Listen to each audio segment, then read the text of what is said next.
What are our hormones actually doing? Cortisol and insulin explained in real life. Have you ever had one of those days where you stop and think, what is going on with my body right now? Nothing major has changed. You're eating pretty much the same.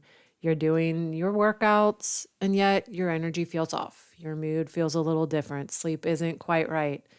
And you eventually think, is this my hormones? Or someone says, oh, it's definitely your hormones. But here's the question I want to ask you today. Do you actually know what your hormones are doing day to day? Because most of the time, hormones becomes this catch-all phrase. But hormones aren't vague. They're actually very specific. They have jobs. And when you understand those jobs, your body starts to make a lot more sense.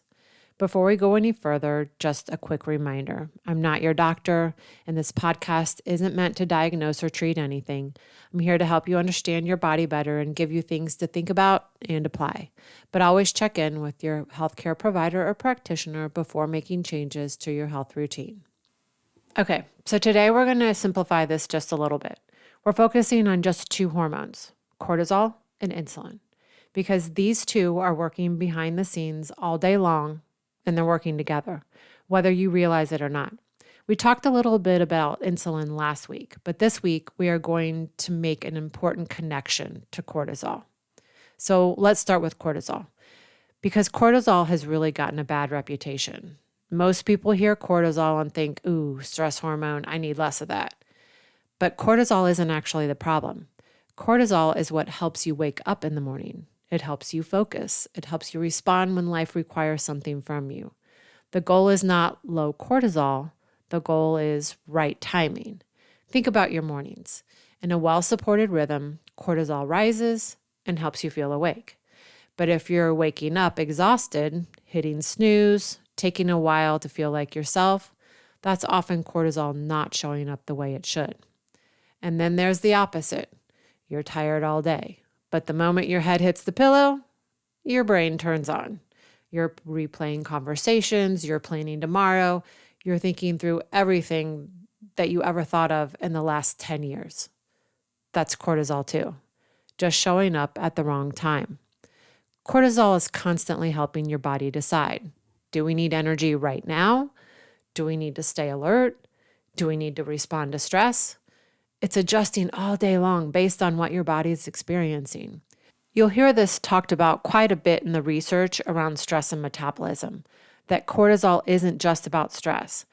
It's really about helping your body decide when it needs energy and alertness. Okay, so if your day looks like rushing from the start, pushing through meals, and you're constantly on, your body reads that as you got to stay alert. So your cortisol stays elevated, not because it's broken, but because it's doing its job. Now let's talk about insulin. Again, yes, we're going to repeat some of the same things we talked about last week because insulin is one of the most misunderstood hormones. Most people think that it's just about blood sugar, but it's really about energy direction. Every time you eat, insulin helps your body decide, do we use this energy now or do we store it for later? Again, we talked a lot about that last week. So let's put it into a real life scenario. Let's say your day gets busy. You skip breakfast and you push back lunch. Sound familiar? And by the time you eat, you are absolutely starving. You eat quickly, maybe more than you planned, and now your body has to respond to that. Insulin rises to manage all of that incoming energy. This is where you might notice big energy spikes and crashes, or cravings later in the day, feeling shaky or overly hungry. And it feels like my body is all over the place. But insulin is responding to how that energy is coming in. Now here's where this connects. Cortisol and insulin don't work separately. They influence each other. If you're stressed, cortisol rises. That can signal your body to release more glucose into your bloodstream because it thinks you need energy quick. Now insulin steps in to manage that. So even if you haven't eaten, your energy can feel unstable. This is where people say, I feel tired but wired. You've heard that phrase. Or I'm not eating differently, but I feel off. I have cravings that don't make sense. And it's confusing. But your body is actually coordinating. It's responding, it's adjusting. So instead of asking what's wrong with my hormones, we need to start thinking about what are they doing right now? Because cortisol is trying to keep you alert and insulin is trying to manage your energy. They're working for you. Let's go back to the original question. Why does my body feel off even when nothing really has changed? Here's what's happening. Your hormones are constantly adjusting based on what your body is experiencing, even in those small shifts in sleep, in stress, in how or when you're eating. That can all change how those signals are being sent. So it's not random. It's your body recalibrating in real time.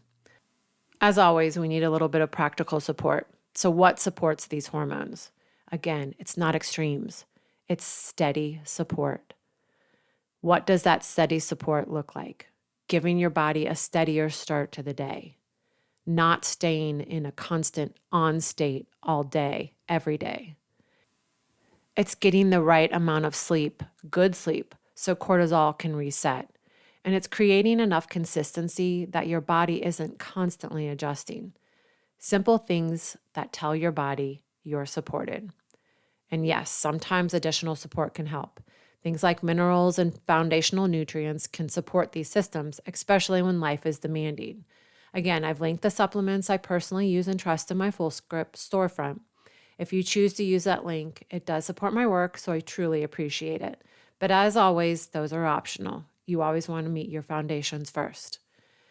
And as you think about all of this, I want you to zoom out for just a second, because when your body feels off, it's really easy to assume something is wrong. But what if before jumping to that conclusion, we saw it as something to be revealed? There is a verse in 1 Corinthians chapter 14, verse 33 that says, God is not a God of disorder, but of peace.